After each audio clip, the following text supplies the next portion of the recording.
In honor of the Super Mario Bros. Movie today, we're doing an Illumination tier list. Wahoo! Yoshi. What's up, Flick fans? Welcome back to the channel. 13 projects. Which movies are good? Which are bad? What tier are they going on? Well, today we are going to decide. I was going to say you could help me decide, but you can't.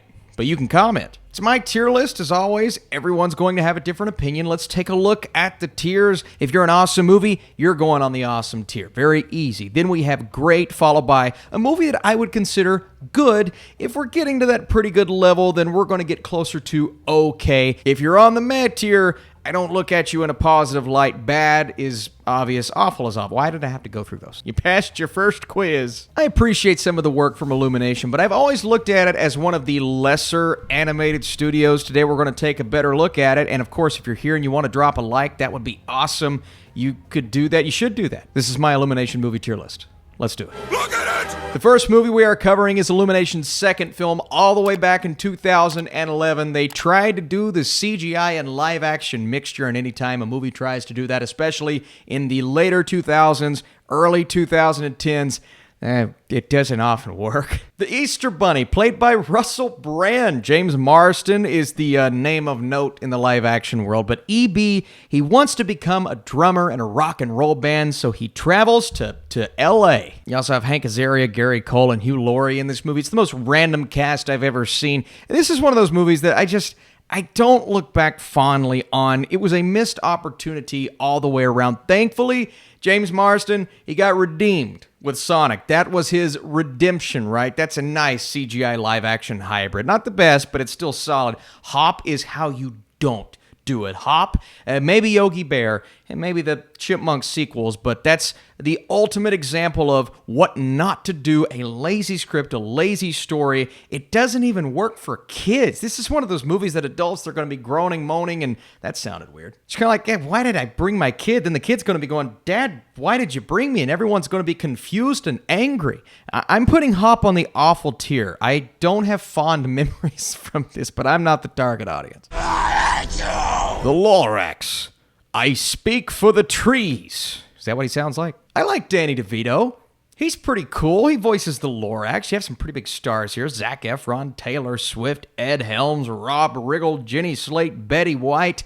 It's a really good cast. And it's one of those takes on the classic Dr. Seuss tale that, it's fine. It's a simple story. This 12-year-old boy is searching for the one thing that will allow him to win the affection of the girl of his dreams, and he discovers the story of the Lorax, who speaks for the trees. And it's a classic story, one that if you grew up reading Dr. Seuss, or if your parents read Dr. Seuss to you, you know exactly how it goes.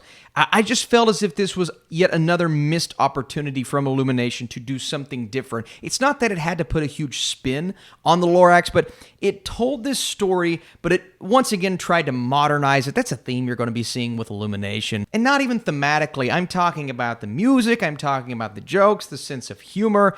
Sometimes Illumination, they know when to scale it back. In this movie, it feels like they're doing it over and over to the point to where it starts to take away from the fairly solid story at hand. Dr. Seuss, he knows how to write them. This film was fine. It's one that could work for the target audience, but for a story so magical, it is forgettable. I'm putting it on the meh tier. How the Grinch Stole Christmas. This is one of those films that all comes down to who you cast as the Grinch. If you can keep it magical, but what spin can you put on the story? And as Illumination goes, they're going to put somewhat of a modern spin, playing modern music and trying to appeal to the kids. I think there's one sequence in this movie where the kids start doing one of those hip dances. God, I sound like my dad. Hi there, young people. Nice day today. And I'm like, I get what you're trying to do. I get who you're trying to appeal to. That is kids. This could have been their take on the Grinch. And honestly, I think it was. I have nieces and nephews that grew up liking this version of the Grinch, and I understand why. I really do. I think the animation is solid as it could be. You got a good Sidney Lou Who. Benedict Cumberbatch is really good as the Grinch. Rashida Jones is good. Kenan Thompson is good. But again, when you're trying to do things that are hip, trendy, popular at the time of release, in this case, 2018, 5 years later, you're going to go back and watch that movie and be like, oh, that was the dance that the kids did in 2018. And for some reason, a story like The Grinch that should be timeless is going to feel like it's not aging properly. And I feel that way about those moments and some of the jokes and some of the back and forth between the characters. But it's probably nostalgia speaking. I grew up with Jim Carrey's Grinch. That is my Grinch. That will forever be my Grinch. But then the generation before me was the one before that. So that's how it's going to go for me. I think the idea of it and the way it appeals to kids is nice. But again, this is a personal tier list, and for me, I want to go on the mid tier. All right, all the way back in 2010, the Despicable Me franchise was born through Steve Carell's voice, but also just the idea of what this movie is. A man who wants to be the greatest supervillain of all time. Does he have it in him? Or is he destined to be something else? The scheme, the idea at the beginning is to use these orphan girls as pawns in his plan, but then he starts to find out that their love is beginning to change him. And, of course, the crew of minions along for the ride. You have Steve Carell as Gru, Jason Segel as Vector, Russell Brand as Dr. Nefario, some recognizable names as the girls, Miranda Cosgrove as Margot, Elsie Fisher from 8th grade fame as Agnes, and truly, this is one of those movies that I did not expect to be good. I believe it was their first film ever, like I said, back in 2010. And it's really the one that put them on the map. Now, from there, they spawned in many different directions, and they never quite recaptured the magic that the first Despicable Me gave. But my goal here is to talk about these movies together, and the first Despicable Me has that magic. Quotable lines. It's so fluffy. It's so fluffy! Interesting characters. The great side characters in the Minions that should have stayed side characters, but it was interesting nonetheless. And then you have a captivating and compelling lead voice in Steve Carell, who, again, I think gives one of the best animated performances ever. I know it sounds weird, but this animation style at the time was so different because it was much more cartoonish. Not everything has to be photorealistic. Not everything has to be like, oh my God, it's like I'm there. And don't get me wrong, I love that Pixar does that, but something like Despicable Me back in 2010 was kind of refreshing, and I truly believe that it worked extremely well. Then you have this sequel trying to recapture that magic. In this movie, the Minions are slowly being kidnapped. Kristen Wiig joins the party as Lucy, and I thought she added so much to this sequel. I'm glad she was here. It not only allowed him to expand emotionally because he loves the kid, but then there's also this little mutual attraction thing going on between he and Lucy. That was really nice to see. Benjamin Bratt plays our villain, a bit of a predictable villain. I didn't quite like the villainous presence. Well, I mean, they're all villains, but the villainous presence in this movie as much as the first, and maybe the story's not as captivating. Doesn't quite have the magic of the original, but I still think it worked as a sequel. Well, then we have another one. Despicable Me 3. And in comes Drew, the charming, cheerful, and more successful twin brother of Gru. So you have a bit of an identity crisis going on here for our main character. They team up, but then you have the former supervillain that rediscovers how good it feels to be bad. Who is playing that supervillain? Once again, we're getting very talented comedic voices. Trey Parker comes in. Trey Parker is amazing in the animated space, and I was so excited to see his villain. Now, I do think the story for Despicable Me 3 is a little overly convoluted. I enjoyed Parker's presence. I enjoyed the Gru and Drew thing, but it didn't quite have that magic that I thought it would have, especially based on the first trailer and especially based on the previous two movies. The franchise at this point, I mean, the girls were getting older and the Minions, they had done their thing over and over. It was kind of wearing out its welcome. Now, 2017 wasn't the first time it started wearing out its welcome. That was the first Minions. The first Minions was the first time in this franchise. I mean, I was excited for it, right? But it's almost that Dory thing of you got a great side character. Is it going to work as a lead in a film? Minions coming out in 2015, 2 years before Despicable Me 3. And for me, this was an example of just not having a good enough idea for a solo story. But it's like, what? They're big box office bucks, and they were. So we're going to do it anyway. We're going to use that appeal to kids. And like I said with the Dr. Seuss projects, they try to implement things here. You always have a pop culture relevant song. You always have little dances here and there. Now, not as prevalent in the first two Despicable Me movies, but you start to really hit on that in the first Minions. And I'm sitting back going, I mean... Sandra Bullock's in this movie as Scarlet Overkill, John Hamm, Michael Keaton. So you have the voice cast and you have these new characters, even though we are taking place back in the past. And this is all happening but it all feels like it doesn't really matter in the grand scheme of things, and I don't care about these new characters as much. I like the voice cast. Voice cast is good. The minions are good, but they're good in small doses. Okay, I think kids are going to be fine with them in larger doses. I'm talking about me.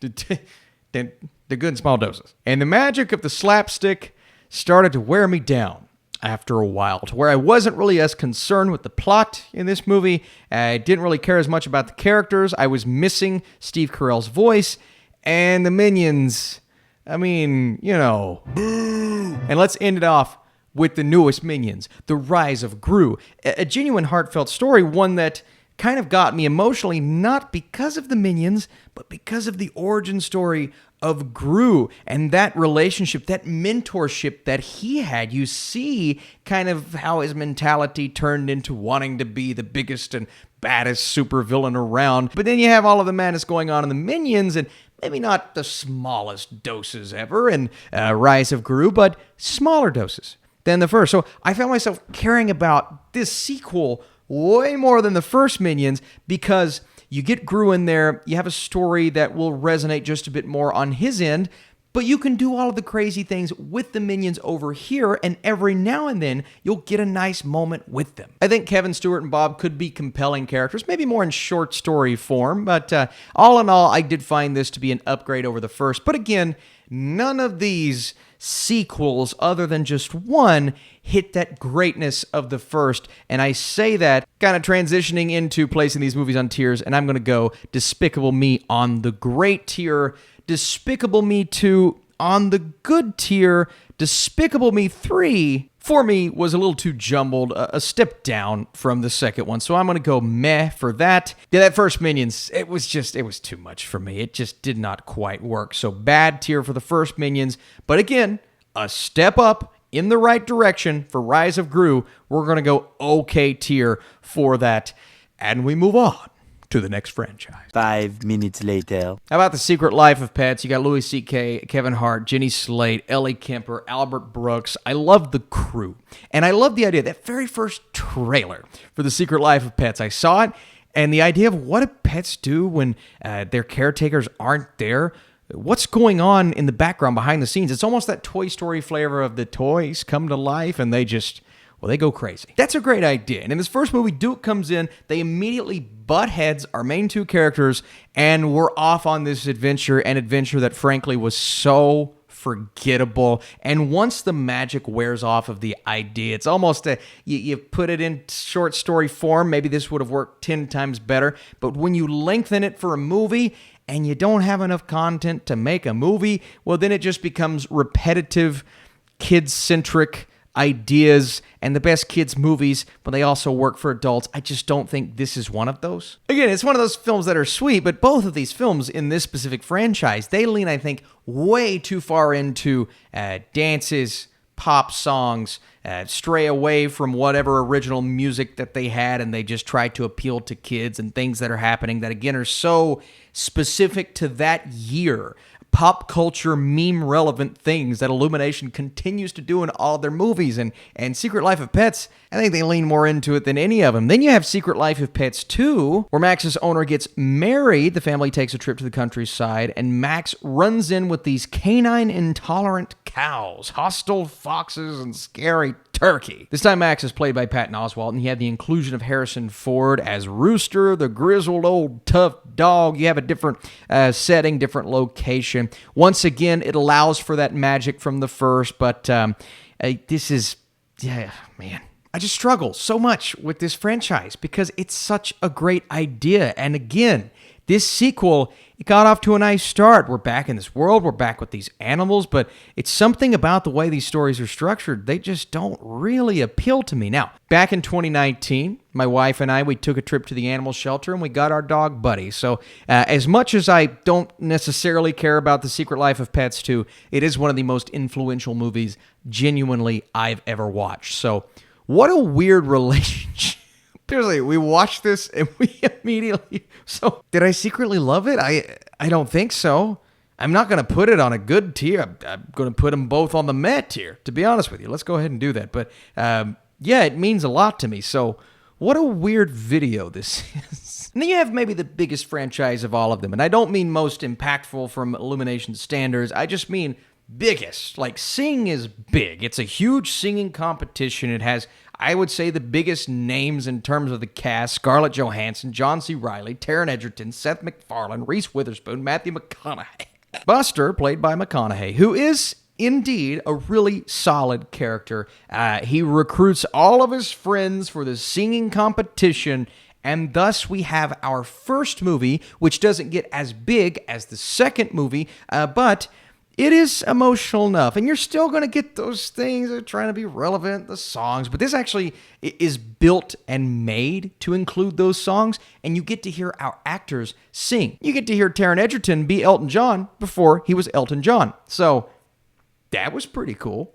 So it gets big. It ends on a nice emotional note. It doesn't do anything that we've never seen before. It's a fairly conventional story, but you do get the high notes from the cast and some of the moments.